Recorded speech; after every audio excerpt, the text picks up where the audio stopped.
This is the Straight Up Breakdown Podcast. Exclusively on the Hurrdat Media Network. Tell it to me straight up. Hello, and welcome into the Straight Up Breakdown Podcast, proudly part of the Varsity Network. I am Greg Smith, it feels like it should again be the offseason for Nebraska football, but it really isn't because they had a big transfer commitment with O'Shawn Mathis over the weekend. And so it's been a very busy time around here, friend. Today I'm joined by Emory Hunt, the owner of Football Gameplan. He's a color analyst, a speaker, author. You can see him on CBS Sports. Emory, how are you this morning, man? I'm doing fine, man. I appreciate you having me on. Hey, man, I thank you for being on. I have been chasing you down for a while, man. I have been eager to talk to you. I'm so glad that it lined up around draft time because we had the NFL draft here this past weekend, and there was a lot happening, right? Like we had, it's always an interesting event, right? And I think the Vegas thing made it kind of interesting. I guess I want to start here. We did not talk about this beforehand, but I do want to get your quick thoughts here. What did you think about the event in general, being in Vegas? I thought just being in Vegas was ironic, considering how far away these pro leagues wanted to stay away from Vegas to now we're at a point where everyone is trying to get to Vegas from, right. Baseball, hockey team, basketball is trying to get there. Baseball is trying to get there. Football is already there. Vegas is a popular sports town now, right. Considering how things have gone on around the country. So I'm excited for it. It added to the spectacle. I just kind of wish it was back for selfish reasons. I wish it was back at Radio City Music Hall. That's what we grew up on. Right. I get moving it around, but at some point, getting it back to being just a simple, let's talk about the guys that got drafted. Let's see the highlights and let's move on. Yeah, and it's interesting on that too, because some of the ones when they first started moving it, and I went to the one in Chicago. Those of you listening to the show, I'm from Chicago, and so I was like, okay, they did it, so I'm gonna go ahead and go and check that out. I thought that was really cool, but you're right. Like even like in the Vegas thing, it looked fine on TV. It looked like a good time, but you're right. Like Radio City Music Hall, like that just feels like the draft, right? You got the crazy Jets fans in there; they're booing no matter what. It just feels like the way that should be, right?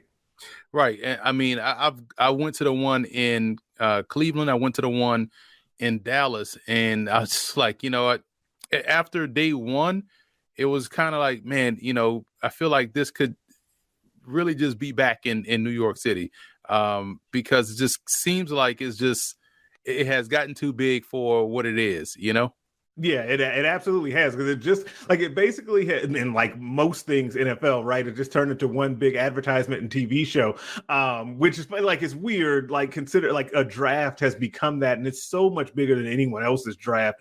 And so that's just another point to the NFL, and that's how that kind of always goes with them.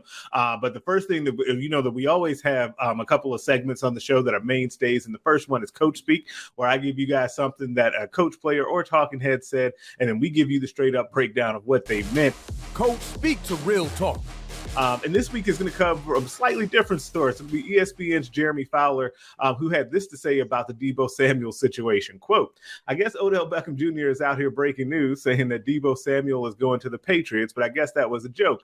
I never got the sense that the Patriots were involved, that his price tag would be too rich. But right now, the teams who are involved or that have inquired about Samuel address their needs of receiver in the draft. So this could be a long process. I'm told that Deebo is dug in, still wants to be traded, but knows that this could drag out for a while. So Emory, what did he really mean by that?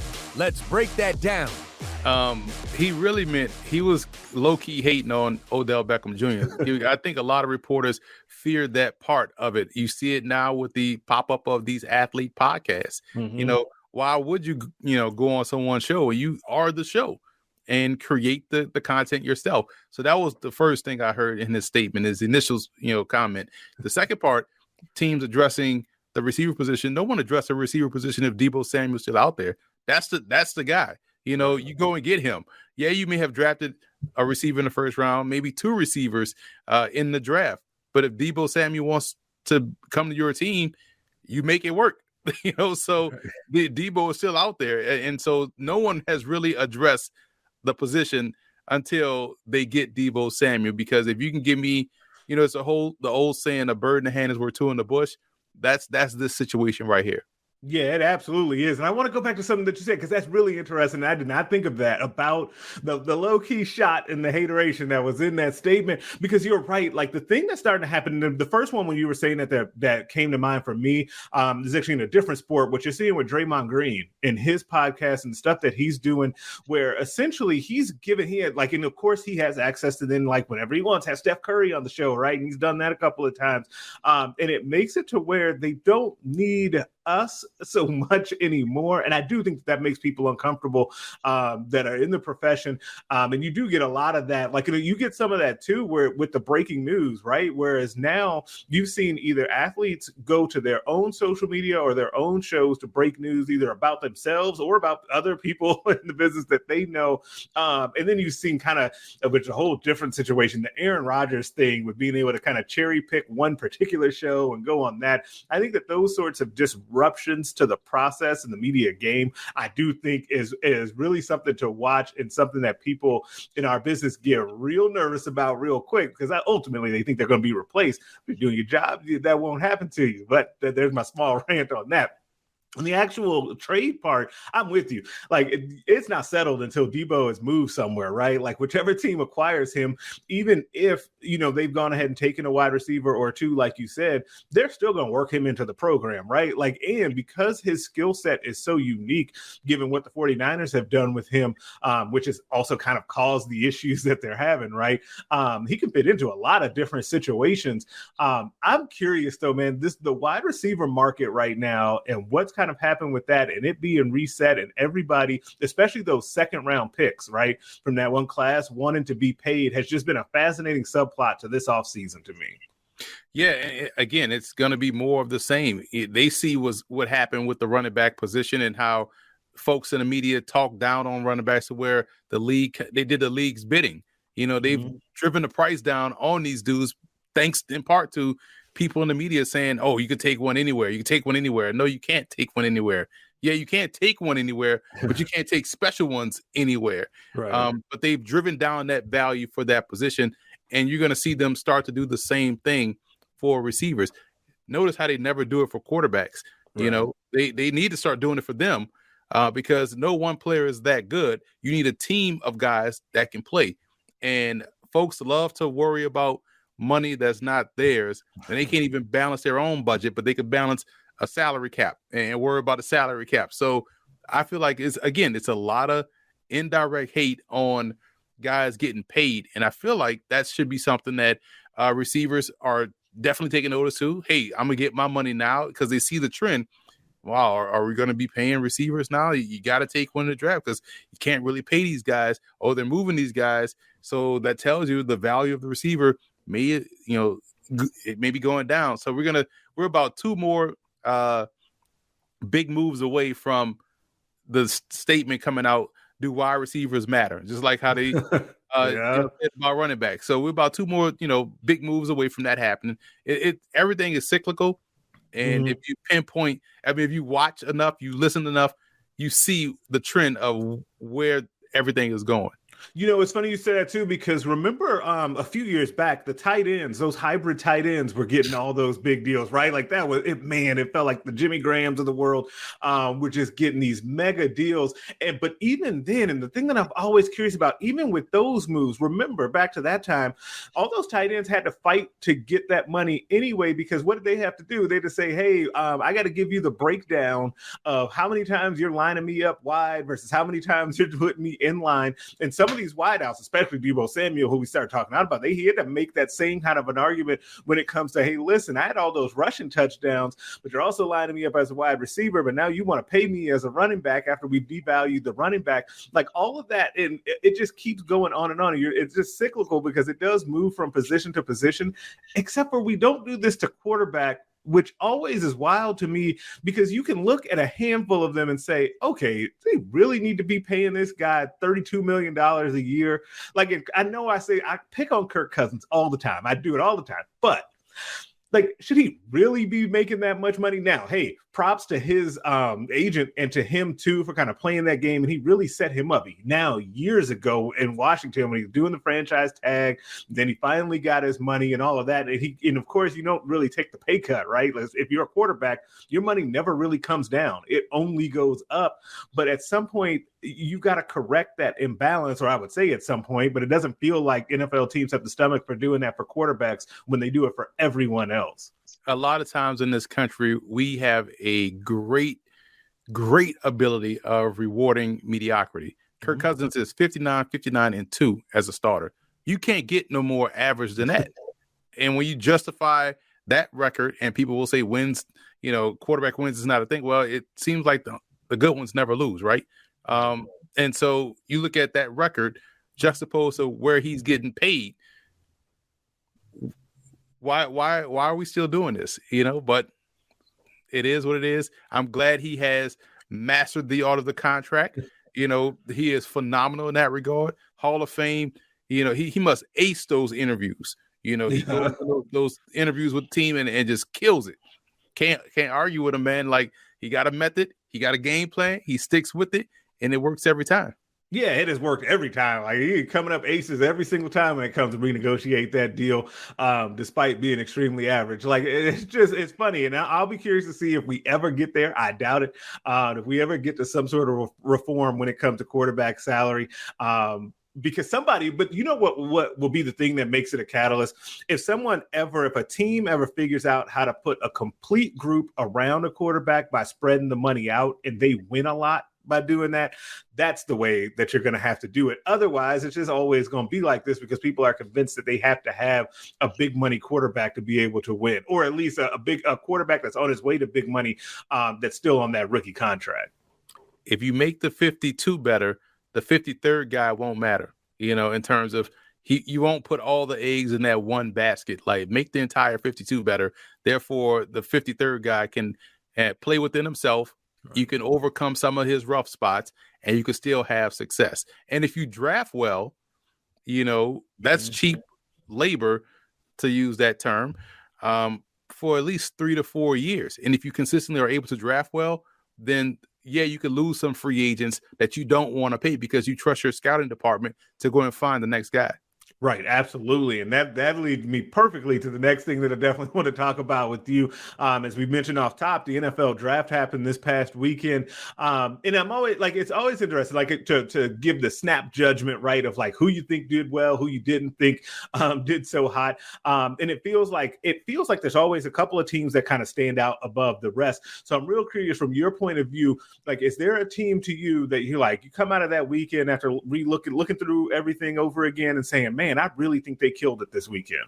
Yeah, I'm right here in right outside New York City, and I'm going to just hop on 95 and go from Giants, Jets, Eagles, Baltimore. Just keep driving down 95. All those teams I thought did a really good job improving their team on both sides of the ball. The Giants and Jets maximize those 2 top 10 picks. I know people were talking about maybe they should trade out, maybe one team should trade out, or both should trade one pick. No, you got 2 chances at 2 of the top 10 players in the entire draft. Why would you move? Like, that's an ideal spot. And so they were able to get great players that can help them in year one and really be those cornerstone players for the franchise moving forward. The Eagles did a great job in manipulating the board in terms of getting someone that can help them right now up front in Jordan Davis, making a move to go get a day one impact player receiver, using that first round pick to go and get a receiver, albeit one that's currently in the NFL, but that's how you work the draft. You want your starters to come out of the first round, right? Well, if you get a chance to go get one, then and it costs you a first round pick, it makes sense. So I thought they did a really good job. Also getting to Kobe Dean, putting him in a situation where he's going to be able to play exactly like he did at Georgia, talking about the situation. No one talked about that big defensive line that he had in front of him. Probably a big reason why he had the success he had.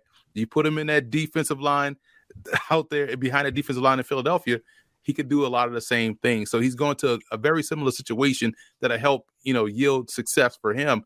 And Baltimore just doing what Baltimore does, just taking good players every time, every year. And it's almost like we joke about Pittsburgh, like last year, everyone had Pittsburgh pegged to get Pat Fryermuth and also Najee Harris, and they end up getting both guys. It's almost like the Steelers and Ravens just send their picks in to the league weeks before, and it all falls their way. They're going to get who they get, no matter what the speculation is. So I thought, the Ravens did a fantastic job, especially in the first round with Hamilton and Linderbaum. Yeah, that was the team that I had right off the top that came to my mind. And it's really, you're right though. Like it feels like the Ravens now in particular, like it feels like those picks are predetermined for them like months in advance, but it also feels like they always draft good players. Like and it's not even always like any, like the superstar player, because they're usually not picking that high, right? But they always somehow are the recipient of the guy that falls, that we're not quite sure why he fell, even though we saw him produce very well in college. Kyle Hamilton definitely fits into that. And I can't wait to watch his career unfold there, because I think that's a great landing spot for him. Very familiar with Tyler Linderbaum here in Nebraska, like him just being, across the border over in Iowa City, and being able to see his career play out. And I know that was a great landing spot for him. They got Ojabo as well. I know that was a good pickup too, as he may have to sit out for a while, but once he comes back, I mean, that's a top 15 type of talent that they were able to get. Like I thought that they did really, really well. And I agree with you on the Eagles pick as well. That they also got some really good players, and they used the draft to the best of their ability to be able to get themselves a wide receiver too. And one player that I definitely want to ask you about too, that people around here definitely were rooting for to see where he would end up getting picked, and that's Cameron Jurgens, who the Eagles also picked. I guess when Cam was kind of coming out here and you were kind of studying him and kind of looking at him, what did you think about him as a prospect? Then I guess, were you surprised at all that the Eagles picked him in the second round? Not at all. I thought the Eagles probably were going to, in my mock draft I had on CBS, I had the Eagles taking Linderbaum with one of their first-round picks, one of their 2 first-round picks. So I knew they were going to probably get someone, because Kelsey can't play forever, right? And, so they got to get someone in place. And so Jurgens, someone that is athletic. When you have an athletic center that's so quick off the ball, that can get out and around on pulling plays and things of that nature, and can climb to the second level, your playbook is entirely open. Right. And it's a perfect fit for a team like Philadelphia that does a lot of east-west running, a lot of, inside zone as well. You have a mobile quarterback. So now you can get him out on the move along with your center. The entire playbook is just, right there at your fingertips. So it makes sense for them being the team to go get Jurgens. And I thought that was a really good pickup, because again, he's athletic. He's eager to get to the second level. He gets good contact power. He got a good initial punch. So a lot of things he does well, which is why Nebraska had some success in running the football. He's going to fit in perfectly, I feel like, with Philadelphia. Yeah, absolutely. I think that, and then having the ability to, because we already saw that clip of Kelsey, saying that he really liked Jurgens. He thought he was the guy that reminded him most of himself. And he kind of helped the Eagles kind of scout some of these centers. Like having that type of buy-in from the vet on your team is going to be real impactful too. You come in and you kind of get under his wing and learn from him. I think that's a great thing.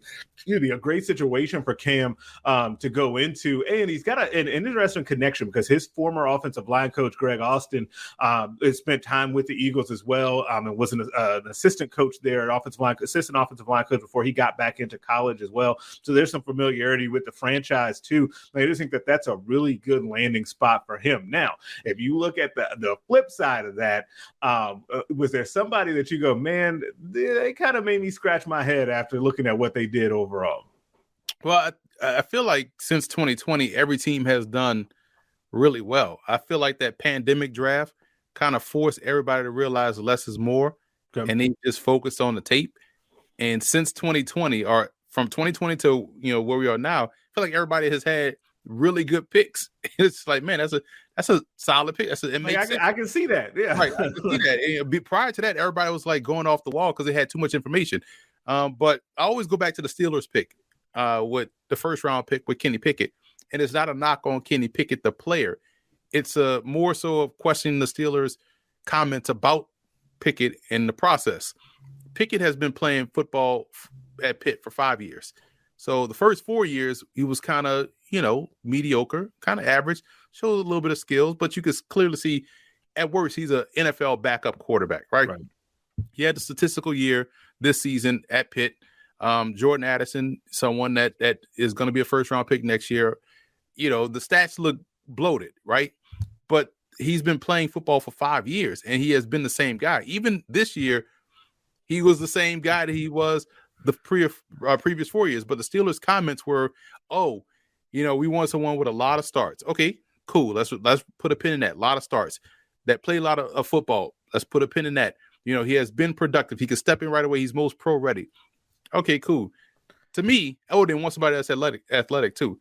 To me, all of that says Desmond Ridder, who's younger, more athletic, played a lot of games, played in some significant bigger games, got his group of 5 team to the college football playoff, probably should have beat Georgia last year in the Peach Bowl, and he has bigger hands, less likely to turn over the ball. We saw Pickett turn over the football at Pitt, which is why he wears 2 gloves, but we saw him have issues with fumbles. So if all of your reasoning for Pickett is why you chose him first, why wouldn't Ridder be that guy when you saw him play more significant games and have the consistency that we saw this year from him? He's been playing like that his entire career.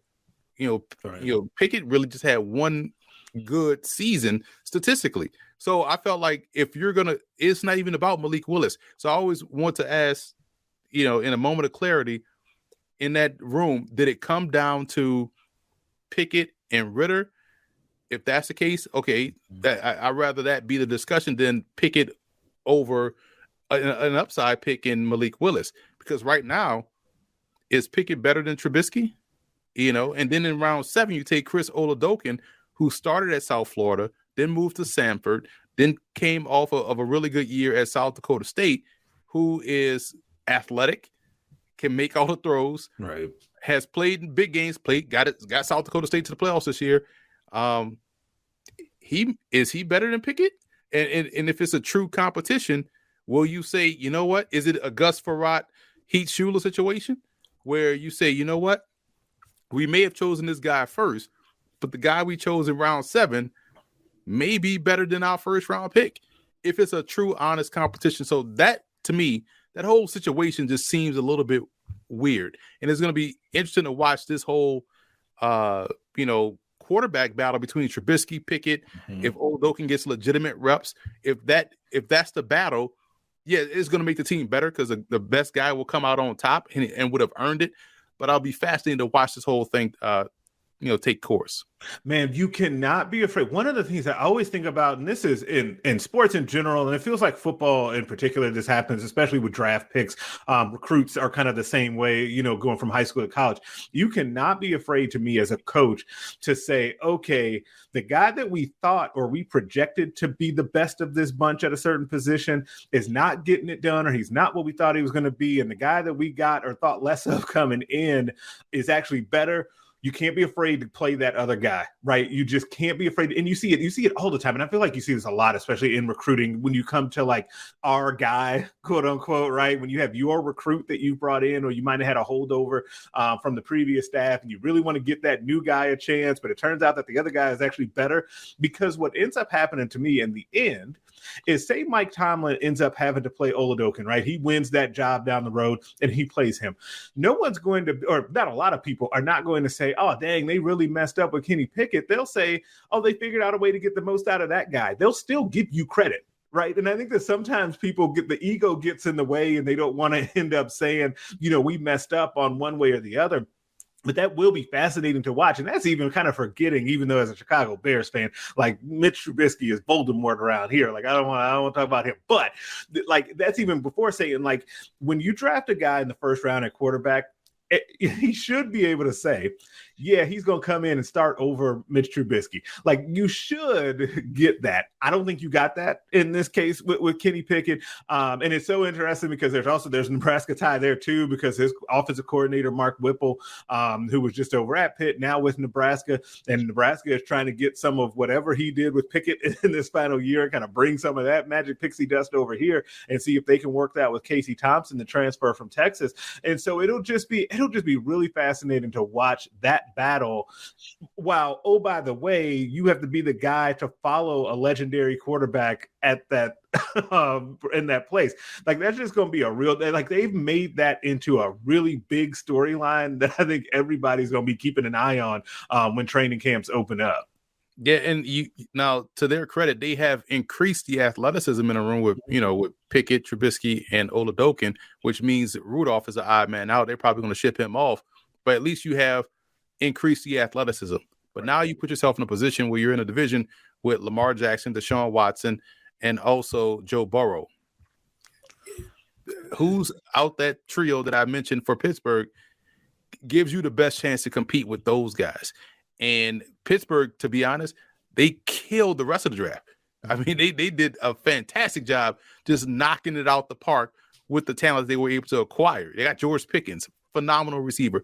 You got two oak trees now on the outside, him and Claypool, and you got a good running back in Harris. You got a good tight end in Freiermuth. The offensive line is going to be improved. So if it's a true competition, and you brought up a great point in college, you see it all the time. You get the five-star, highly touted recruit. The walk-on is actually better, and you just like no one wants to say, "Oh, well, we blew it." Well, man, your job will be tied to your win-loss record. You better admit that, hey, we blew it. This dude is clearly better. Let's play the better guy. Yeah, absolutely. Like I'm always like, just put the ego to the side and just because you can. I always say you can take credit either way. So I don't understand why you don't just do it. And the team knows that the players know. Right. Man, that's the other thing. You do not want to lose your players by playing the guy that you're trying to like just shoehorn in there because they see it every day. They see it more than, the fans will ultimately see it because they see it every day. Right. I will say this, too. We saw it. We saw it in Seattle with Russell Wilson and Matt Flynn. They paid all that money for Matt Flynn. Russell Wilson comes in there. It's like, hey, man, we can't deny this. And to a certain extent, although injury was involved, we saw it again in Washington with RG3 and Kirk Cousins. Now, RG3 couldn't stay healthy. They took Kirk Cousins in the same draft in the 4th round, and he ends up being what they wanted more so at the position than, nursing RG3 back to health. They were quickly able to get rid of RG3 and move on from him and not acknowledge it. We just saw it 2 years ago in Philly. They drafted Jalen Hurts and was like, you know what, man? This dude is clearly better than Carson Wentz, who we took 2nd overall a couple of years ago. And they moved. So if you just admit if you play the better guy, things will work itself out. Yeah, it absolutely will. And now, I can't let you go and move on to the next topic without bringing this particular thing up because I got to get your thoughts on this. I mentioned I'm a Chicago Bears fan. Why won't they just help my man Justin Fields out? Why can't they? Now, and I understand, man, I like the defensive backs that they took. Like, I think that they could end up being good players, and I know you have to have other guys as well. But, somebody needs to explain to me the rationale behind finally potentially getting your franchise quarterback, right? And we're all excited about that. And seemingly not wanting to help him out. Like, can you talk me off of the ledge about what's happening with my Chicago Bears? Maybe they're going to get Deebo Samuel. That's hey, I'll take it. if it costs me a 1st round pick in 2023, take it. I get Deebo Samuel. You have Darnell Mooney out there as well, who has some chemistry with Fields. You got good tight ends, or you got good depth.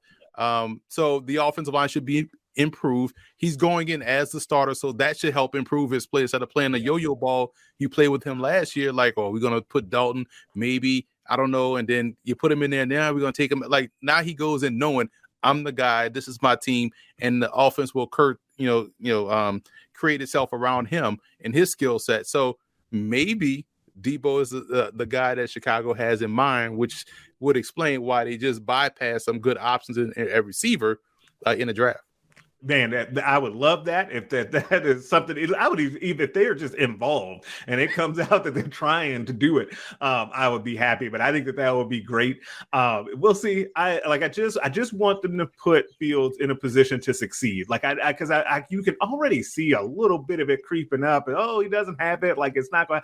Like, can we give him a shot to actually be in a position that he can actually succeed in and have some targets to throw to? But I'll be definitely keeping an eye on that. And we'll see how it goes. But every week we end the show with a segment that we call Put Them on Blast, where we basically put somebody on blast where they did something that they did or said. Put them on blast. I'm going to go first this week. And this week I'm going to go with just, again, I don't even know how to term it, just the haters, like kind of the old guard or old school people following college football, because we got this thing, and you mentioned it. It's so funny. You mentioned Jordan Addison, the Pitt wide receiver.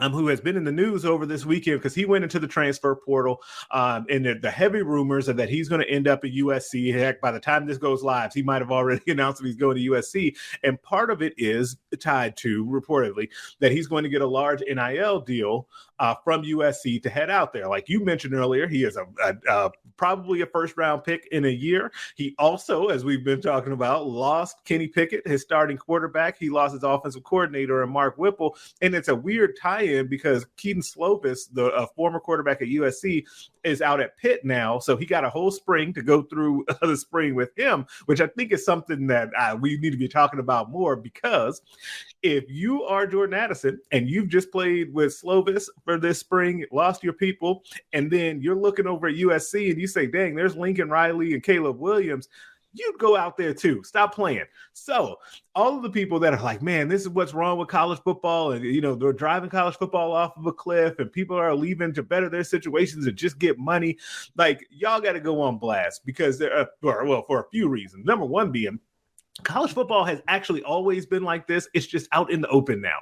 Like, I don't understand like this very recent phenomenon to where people think that players haven't been getting paid. Like, I'll let y'all in on secret. This has been happening forever, right? And you've seen it. We've had documentaries full on 30 for 30s about this very thing, right? Like, it's always been a thing. And so the fact that it's now out in the open and guys have, I think, that freedom of movement, I think that that's what people are really upset about, is the transfer portal and the one-time transfer rule coming together with NIL to produce kind of a perfect storm of what's happening. But you got to get on board with the change. I understand that Pitt fans are going to be a little upset about this, but if you're a fan of a team that's a big boy player in the game right now, I don't know how you could be upset about this. Like I started off saying at the beginning of the show, the big news with Nebraska and O'Shawn Mathis coming to Nebraska and picking Nebraska over Texas, that was a heavy NIL influence deal, right? You got to be willing to play ball within the new rules. So all of you kind of old school haters, all of y'all have go on blast this week. Yeah, and that's where I was going to go too, because the fact of the matter is, stop hating. Point blank. If it was your son, your nephew, your cousin, you'd be all in for that player getting paid. And they only raise a stink with basketball and football. Notice that, right? Right. So that's another topic in and of itself. So let this guy go out and get what's best. We just saw Justin Ross go undrafted. We just saw Justin Ross potentially lose multi-million-dollar deals because of an injury he suffered playing for free in college. So if you have the opportunity to maximize your talent, your name, image, and likeness, your abilities at its highest point in college, do so. I'm all for that. There's no hate, coming from that scenario. Those kids deserve it. If we supposed to be a capitalistic society, right? Yeah, real funny when we get into that. Yeah. Right. You know what I'm saying? We supposed to, if you could get it, then you should get it. Well, he can get it. And he's going to get it. And I'm happy for him. Anyone else that says otherwise is hate. Now they want to worry about the integrity of college football or college sports. Man, listen, if I just saw what Jordan Addison is about to get from USC, if I'm Tennessee State, I'm on the phone right now with Oprah like, hey, man, how much you like football? How bad you want to win? Because you, Oprah, you're a billionaire. If I'm the Ivy League, I'm sitting back like, all right, let us get into this game as well, because we have all the money. Right, all from of the it. University of Chicago. I'm like, you know what? Let's get back into the Big Ten and let's toss our weight around, because we got some change too. Let's make it fun. Please stop hating. Like that, I'm with you. Just we need to. That could be the slogan of that's gonna be the title of the show. Just stop hating. I think we just stumbled into that right now, because I'm with you. Like 100%. Like I just don't like. We have got to just like. It's funny when we want to be a capitalistic society and when we don't. It is just an interesting thing that I think to me has made college football more interesting. I get it all the time in my mentions now for the last like 2 weeks about people saying that now that it makes them less interested in college football. All this movement, and it started with the coaches this offseason, like it actually has made me more interested in the sport. And maybe I'm in the minority on that. No one bats an eye from 18 to 24-year-olds making millions of dollars in movies, as an actor or actress. No one bats an eye from people making movies or making music and making millions from 18 to 24. while in college. No one bats an eye, right? Right. Don't bat an eye with this. Let these dudes make money. Let these men and women make money. Again, if you have a big-time billionaire alum, get on the phone, tell them get in the game, and let's compete. Yes, absolutely. Let's compete and let's see where the chips fall. That's going to do it for us this episode. Subscribe to the podcast everywhere you listen to them. Rate us and leave us a 5-star review. If you leave 4, I'm inclined to think you're a hater and nobody wants that. Make sure you're checking out the other podcasts on the Hill Varsity Network, the Mind Your Own podcast, the Varsity Club, Nebraska Press postgame show, and the Hill Varsity radio show. Also, make sure you're checking out the Hill Varsity YouTube page. Go over there, like the videos up, subscribe to the channel. You can find me back on there with another recruiting question of the week video. You can also get after us on Twitter at Greg Smith HB and at Football Gameplan. It's FBall Game Plan. You can email the show at straightupbreakdown@hillvarsity.com. I will catch y'all next week.